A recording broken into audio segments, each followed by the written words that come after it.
یہ محفل میلاد تو غنیمت سمجھو لوگوں، تم نے اس کی بھی قدر نہیں کی۔ ایک ایک گلی گلی گلی محفل ہے، یہ آپ کی ہے، میری محفل میں فلاں محفل ہوئی ہے، ہمارے قابل علماء کرام تشریف لاتے ہیں، عوام کو اس میں شامل ہونا چاہیے، اور جو قرآن پڑھا جاتا ہے اس کو توجہ سے سننا چاہیے، اور اپنے اندر ایک تبدیلی پیدا کرنی چاہیے۔ تبدیلی کے باوجود بھی انسان کا دل مطمئن نہیں ہوتا، اللہ اکبر تڑپتا رہتا ہے کہ کیا کروں، میں نے توبہ تو کر لی ہے، اپنا روح بھی بدل لیا ہے، بڑا اللہ پہ بھروسہ بھی کرتا ہوں، سب کچھ ہے، لیکن میں نے ماضی بڑے گناہ کیے ہیں۔ تو سورہ فجر میں اللہ نے فرمایا بالکل نہیں گھبراؤ، تم مجھ سے راضی ہو، میں بھی تم سے راضی ہو گیا۔ اللہ یا ایھا النفس المطمئنہ ارجعی الی ربک راضیۃ مرضیہ۔ یہ تو فرشتے آ کے کہتے ہیں تاکہ موت کا افسوس نہ ہو۔ اللہ تعالیٰ کہتے ہیں جاؤ اس سے کہو، کیونکہ یہ موت کو سن کے ذرا اچھا نہیں لگے گا اس کو، پھر سے کہو گے چلو اللہ تم سے راضی ہے۔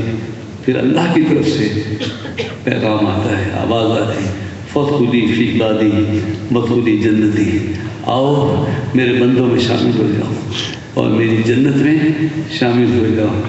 قیامت کے بعد جو سب ملے گی سو ملے گی، لیکن سورہ فجر کی آخری آیات سے پتہ چلا جو اللہ پہ بھروسہ رکھتا ہے اس کو مرتے ہی جنت مل جاتی ہے، اور وہ کسی بھی درجے کی ہو، وہ جنت ہو جو محفل میلاد برزخ میں ہو رہی ہے، وہ جو علی اللہ کے حلقے ذکر کے لگ رہے ہیں، کیونکہ فادخلی فی عبادی وادخلی جنتی، میرے بندوں میں داخل ہو جاؤ اور میری جنت میں داخل ہو جاؤ۔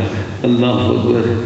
یہ جو عالم برزخ ہے وہ آسمانوں میں نہیں ہے، وہ یہی کہیں ہے، اور جو دنیا میں اللہ کا ذکر کرے مرنے کے بعد نہیں کرے، جو دنیا میں رغبی لفظ بنائے مرنے کے بعد، جو دنیا میں درشی پڑھے مثال کے بعد ضروری پڑے گی، اور وہ پڑھے نہ پڑھے۔ سرکار نے فرمایا جب کسی ایمان والے کو موت آتی ہے اچھے من تو فرشتے کہتے ہیں اللہ اب تو شخص مر گیا، یہ رجسٹر ہم بند کرتے ہیں، اب ہم کو اجازت دے دے ذرا اوپر سیر کرنے سے۔ کہا نہیں وہیں رہو۔ کہا وہ کیا کریں؟ کہا اس کی قبر پہ کھڑے رہو، جو وظیفے یہ کرتا تھا وہ اب تم کرو۔ اللہ سبحان اللہ۔